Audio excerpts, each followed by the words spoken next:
Okay, let's talk about your money. You work hard to save it, but is it really working for you? Today, we're diving into how to shift from just saving to actively investing. This is all about turning the money you've saved into a powerful engine for building real long-term wealth. So, you've done the tough part, right? You've managed to put some money aside. But here's a thought. While that money is sitting there, is it actually safe? Or could there be a kind of silent thief, slowly chipping away at its value every single day? Well, the answer is yeah, pretty much. And that thief has a name: inflation. Here in Malaysia, prices go up by about 2.5% a year on average. Now, that might not sound like a huge number, but think about it this way.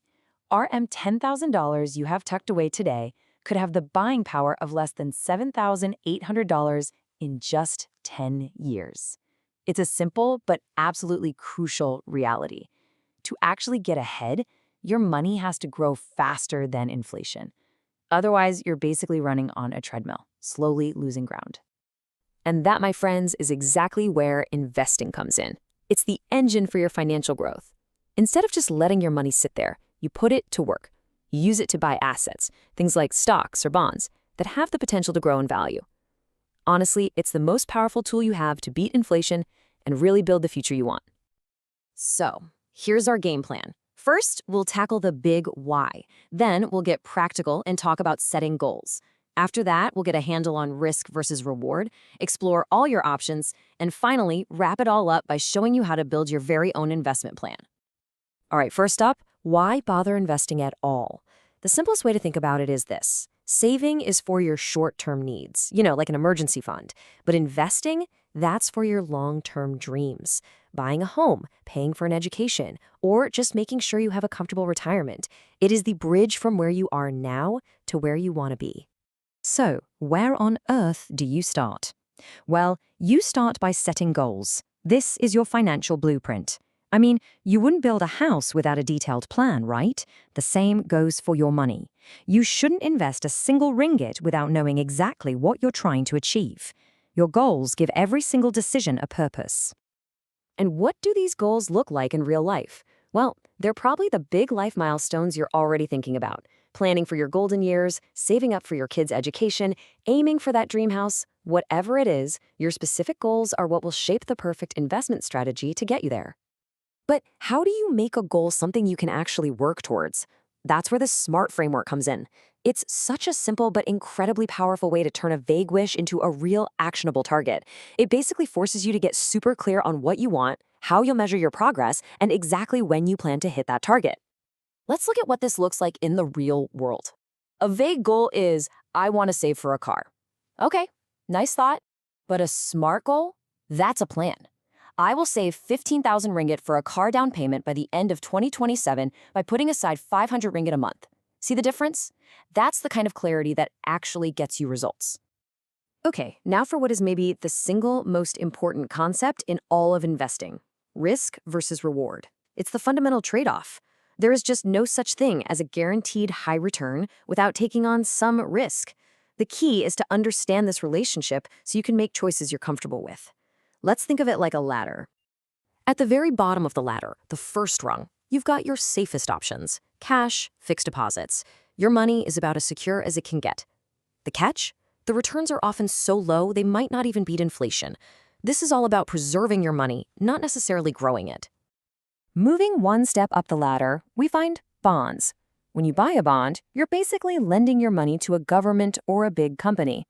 In return, they pay you regular interest. It's generally a lot safer than stocks and gives you a nice, predictable income, a really solid middle ground. And here we are at the top of the ladder: equities, or what most of us just call stocks. This is where you're buying a tiny piece of ownership in a company. Stocks offer the absolute highest potential for growth over the long term, but they also come with the most volatility. That just means their value can swing up and down pretty dramatically. So when you lay it all out like this, it becomes super clear, right? Each of these asset classes has a different job to do. Cash is for your emergency fund. Bonds are great for income. And stocks are your engine for long-term growth. The big takeaway here is that a SMART plan isn't about picking just one. It's about creating a mix that's perfectly tailored to your goals and your comfort with risk. All right, so we've got the theory down. For this next section, let's actually open up the financial toolbox and take a look at the specific tools, the investment vehicles that are available to you, especially here in Malaysia. And believe me, there's a whole ecosystem out there. Just to give you a sense of the scale, and keeping in mind this data is from early 2021, the Malaysian bond and stock markets are absolutely massive. On top of that, you've got hundreds and hundreds of funds to choose from. The point is, there are plenty of options out there for every single type of investor. So here's a quick fire summary. Fixed deposits, super safe, but that average rate of around 2.35% isn't going to beat inflation. Bonds, think of them as your income generators. Mutual funds and ETFs, these are awesome because you get a whole basket of different investments in one go. Instant diversification. And finally, stocks. These are your powerhouses for high growth. We've laid all the groundwork. We've got all the pieces. Now for our final and I think most important section, actually building your plan. This is where we take all this knowledge and finally put that financial blueprint into action. Let's go back to our house analogy. Step 1, define your goals. That's the blueprint. Step 2, assess your risk tolerance. That's like picking the perfect location. Step 3, your time horizon. That's your construction timeline. 4 is building a diversified portfolio. That's gathering all your different building materials. 5, do your research. You got to hire a good contractor. 6, monitor and review. That's your regular inspection. And finally, step 7, stay disciplined and patient. That's the actual steady work of construction itself. You know, I want to pause on step 4 for just a second. Diversification. This is one of the most critical ideas for any investor to understand. It really is as simple as that old saying, don't put all your eggs in one basket. By spreading your money across different kinds of investments, you lower the risk that one bad performer can sink your whole plan. And as we wrap things up, here are some final pro tips. Start as early as you possibly can to let the magic of compounding work for you. That's where your earnings start making their own earnings. Invest consistently. Maybe look into dollar cost averaging, which just means investing a fixed amount regularly.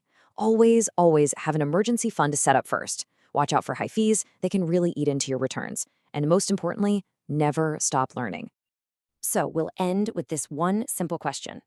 Don't get overwhelmed by the whole journey.